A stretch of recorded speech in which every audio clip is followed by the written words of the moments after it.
On a scorching medieval summer day, travellers, soldiers and peasants faced a simple but critical problem: keeping water cool and drinkable under the relentless sun.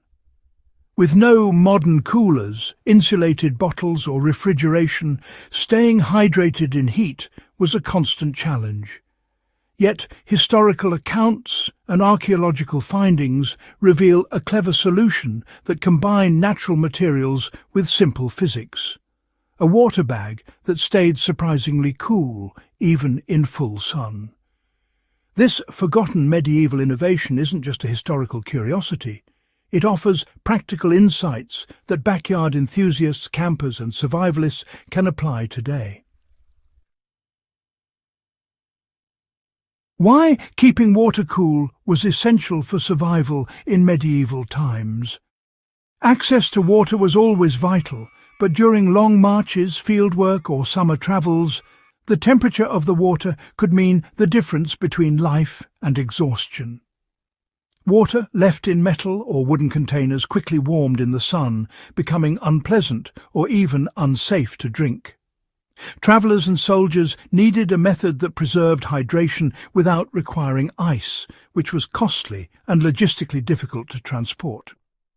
The medieval water bag addressed this need by using natural materials and environmental principles to maintain a refreshing temperature. How the medieval water bag was constructed to naturally stay cool. The key to the bag's effectiveness was its construction and the choice of material. Typically, water bags were made from untreated animal hides, most commonly goat skin. The leather was thick enough to hold water, but slightly porous, allowing tiny amounts of moisture to seep through. The bag was often sewn with a tight, durable stitch and sealed to minimize leakage while maximizing evaporative cooling. Some designs incorporated a cloth lining or double layers to reduce contamination and improve durability.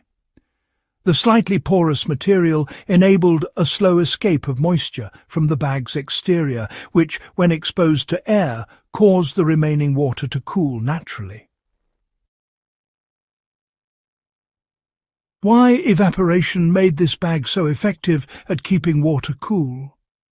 Unlike modern insulated bottles, which rely on trapping temperature, the medieval water bag used active cooling through evaporation.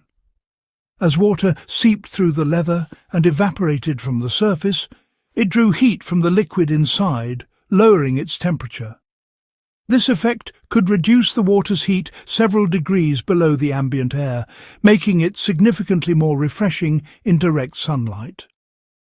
Travellers quickly learned to hang their bags in breezy or shaded areas to enhance this cooling effect, and some even wrapped the bags in damp cloth to increase evaporation.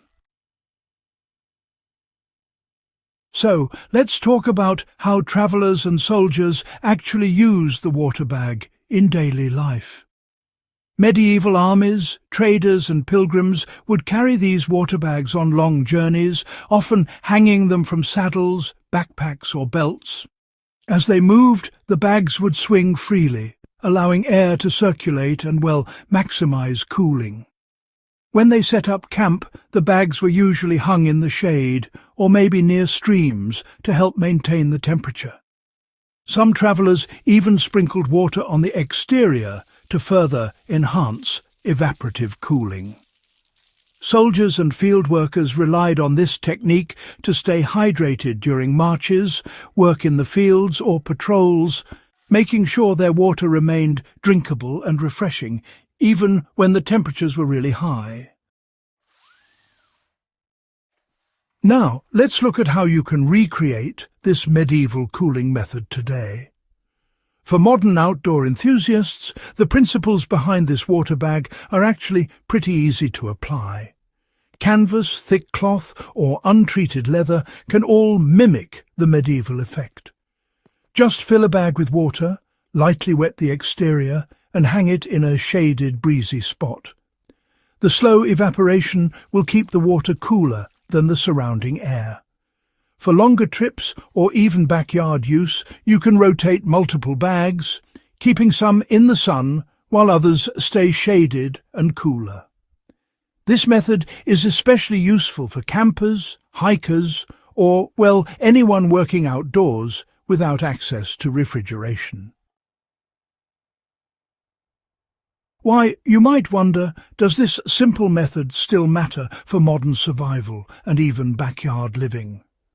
Well, the medieval water bag is much more than just a historical curiosity. It really shows us an elegant and sustainable approach to solving problems. In situations where, say, modern conveniences suddenly fail, like during power outages, remote camping trips, or, any kind of survival scenario, understanding how to use natural materials and environmental principles can make a real, tangible difference. This method also teaches us patience and observation, showing how just a slight adjustment in placement, airflow, or moisture can make it work even better. So, what can we actually learn from the ingenuity of medieval travellers? The water bag really highlights the value of adapting to whatever resources you have on hand and understanding environmental forces. Those travellers experimented with different materials, bag shapes, and how they positioned the bags to get the best cooling effect. They paid close attention to wind patterns, shade, and humidity, learning by good old trial and error how to keep their water drinkable under some pretty harsh conditions. By studying and applying these same principles, even today, modern enthusiasts can develop low-tech, energy-free solutions that are practical, sustainable, and honestly, surprisingly effective. If this deep dive into the medieval water bag has sparked your curiosity and maybe given you a few practical ideas for hydration and survival, go ahead and subscribe to the channel. And, share this video with fellow history buffs, survivalists, and backyard enthusiasts so that this time-tested low-tech solution can keep inspiring and being put to use in modern outdoor adventures. Backyard wisdom.